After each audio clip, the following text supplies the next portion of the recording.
Hello aspirants, ये video आप तक मैं लेके आ रहा हूँ। मेरा नाम है रोहित और इसमें मैं आपको बताऊँगा हड़प्पा सभ्यता के बारे में। ये वीडियो का पार्ट फर्स्ट है। इस वीडियो से आपको बेनिफिट मिलने वाला है SSC exams, railway exams, bank exams आदि में।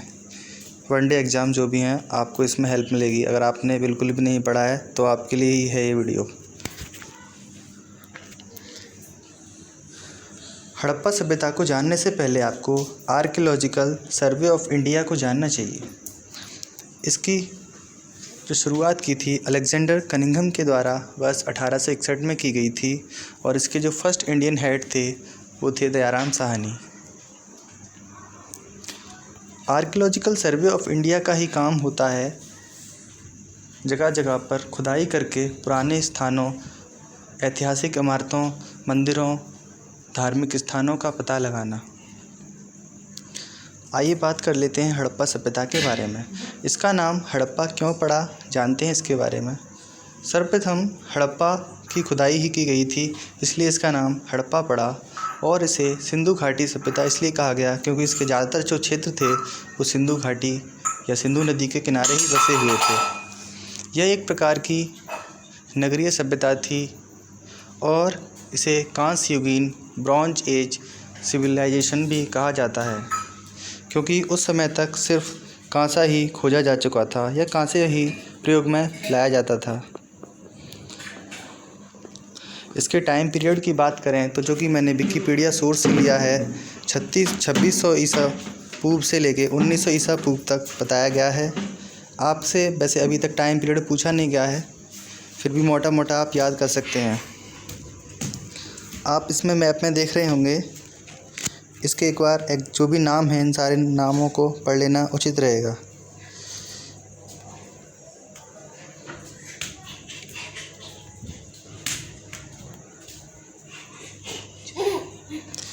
जैसे कि यहाँ पे देख रहे हैं आप सुतकांगोडोर, मांडा और धौलावीरा, सोमनाथ, ये सारे स्थल, बालाकोट। तो आपसे क्या करेगा वो क्वेश्चन में कोई भी स्थान दे देगा और पूछेगा कि बताइए निम्न में से कौन सा हड़प्पा सभ्यता से रिलेटेड नहीं है। तो आपको इन नामों को एक बार पढ़ लेना चाहिए, चेक कर लेना चाहिए। एग्ज़ाम में जो क्वेश्चन बनते हैं उनको ही लेके मैंने ये वीडियो बनाया है। तो बात करेंगे हम अंतिम छोर की। तो पूछा जाता है कि सब बताइए उत्तरी स्थल कौन सा है।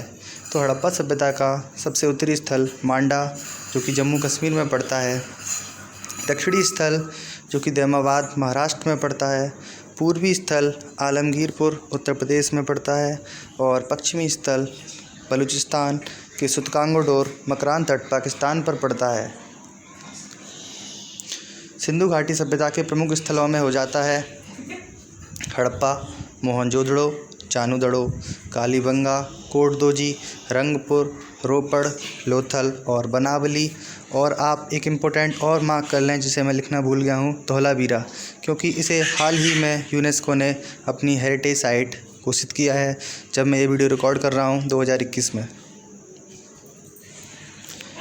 तो हम इन सारे स्थलों में से जो कुछ महत्वपूर्ण स्थल हैं उनके बारे में बात करेंगे। हड़प्पा बस 1921 में दयाराम साहनी द्वारा इसे खोजा गया। यह स्थान रावी नदी के तट पर है। इसमें मैंने मिस्टेकली जो टाइप किया है यहाँ पे मुझे सुधार करना होगा। यहाँ पे आप रावी नदी कर लें। यह स्थान रावी नदी के बाएं तट पर था। सर्वप्रथम जो खुदाई हुई थी वो हड़प्पा स्थान की हुई थी, इसीलिए इस सभ्यता का नाम हड़प्पा पड़ा। यहाँ से पूछा जाता है कि क्या प्राप्त हुआ था। तो आपको याद रखना है कि यहाँ पे एक श्रृंगी पशु और कांसे की इक्का गाड़ी और अन्नागार और कब्रिस्तान मिला था। आपसे पूछा जाएगा एक श्रृंगी पशु कहाँ से मिला, तो आपको बताना है हड़प्पा। कब्रिस्तान कहाँ से मिला, हड़प्पा। अन्नागार कहाँ से मिला, हड़प्पा। हड़प्पा के लोग जो थे वो मेसोपोटामिया के साथ लोथल बंदरगाह, हड़प्पा के जो लोग थे मेसोपोटामिया के साथ व्यापार भी करते थे। बात करते हैं मोहनजोदड़ो की। मोहनजोदड़ो जो कि पाकिस्तान में पड़ता है, आपने इसके ऊपर एक पिक्चर भी देखी होगी। राखलदास बनर्जी द्वारा इसे 1922 में खोजा गया था। यह स्थान सिंधु नदी पर है। तो आपसे इतना पूछा जा सकता है कि यह स्थान किस नदी पर है और किसके द्वारा और कब खोजा गया। यह लरकाना ज़िले पाकिस्तान में पड़ता है। यहाँ पे 3 मुख वाले देवता पशुपतिनाथ की मूर्ति है। एक विशाल अन्नागार भी है और विशाल स्नानागार भी है, यानी कि नहाने का जो स्थान है वह है। मोहनजोदड़ो का शाब्दिक अर्थ होता है मृतकों का टीला। इसे रेगिस्तान का बगीचा भी कहा जाता है। चन्हूदड़ो, इसकी खोज एनजी मजमूदार ने 1931 में की और यह सिंधु नदी पर स्थित है। चान्हूदड़ो से क्या मिला था आपको ये पूछा जाएगा, तो यहाँ से मिला था मन के बनाने का कारखाना, जो कि पाकिस्तान में स्थित है। आप इसको पॉज करके आप नोट भी कर सकते हैं। कालीबंगा का अर्थ होता है काले रंग की चूड़ियाँ और इस स्थान की खोज 1953 में राजस्थान में की गई थी। यह स्थान घग्गर नदी, जिसे वर्तमान में सरस्वती नदी जो कि विलुप्त हो चुकी है, उसे राजस्थान में घग्गर ही कहा जाता है, वहाँ पर किया गया था। घग्गर है या वह सरस्वती है, आज भी डाउट बना हुआ है राजस्थान, हरियाणा, इन क्षेत्रों में। तो यहाँ से क्या प्राप्त हुआ था?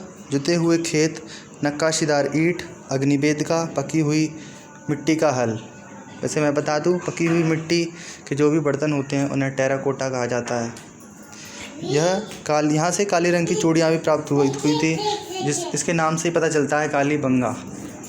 इसे सिंधु सभ्यता की तीसरी राजधानी भी माना गया है। बात करें रंगपुर, रंगनाथ राव द्वारा 1953-54 में इसे गुजरात में खोजा गया। यहाँ से धान की भूसी और गेहूँ की खेती के साक्ष्य भी प्राप्त हुए। तो आपसे पूछा जाएगा कि धान की भूसी और गेहूं की खेती के साक्ष्य कहाँ से प्राप्त हुए, तो रंगपुर और रंगनाथ नाथ द्वारा इसे 1953 में खोजा गया था। रोपड़, बाईडी शर्मा द्वारा 1953-56 में पंजाब में खोजा गया। यह स्थान पंजाब में, आप जानते हैं कि सतलुज नदी की बात होगी तो सतलुज नदी पर स्थित है। यहाँ पे आपको क्या मिला था? रोपड़ से आपको याद रखना है क्या पड़ा हुआ था? मानव के साथ कुत्ते को भी दफनाया गया था, तो वो यहीं से मिलता है, रोपड़ से। लोथल एक हड़प्पा सभ्यता का प्रमुख बंदरगाह था। तो आपसे पूछा जाएगा कि लोथल किस नदी पर है, तो बताना है आपको लोथल भोगवा नदी पर है और इसकी खोज भी रंगनाथ राव द्वारा की गई थी। बनावली, जो कि हरियाणा का एक स्थान है, फतेहाबाद ज़िले में पड़ता है और आर.एस. पृष्ठ द्वारा इसको खोदा गया था और सरस्वती नदी पर यह स्थित है। एक और बताना भूल गया मैं, धौलावीरा, जो कि गुजरात में है। आपको इतना याद रखना है कि धौलावीरा गुजरात में है और इसे यूनेस्को की साइट भी घोषित किया गया है वर्ष 2021 में। तो यह था वीडियो का पार्ट फर्स्ट। आपको कैसा लगा आप लाइक और कमेंट करके बता सकते हैं और मैं इसका दूसरा पार्ट भी जल्द ही बनाऊंगा अगर आपको यह ठीक लगता है तो। Thank you for watching. मैंने इस वीडियो में कम समय में आपको ज़्यादा जानकारी देने की कोशिश की है, क्योंकि नज़दीक एग्ज़ाम होने के कारण आप ठीक से रिवीजन कर पाएँ।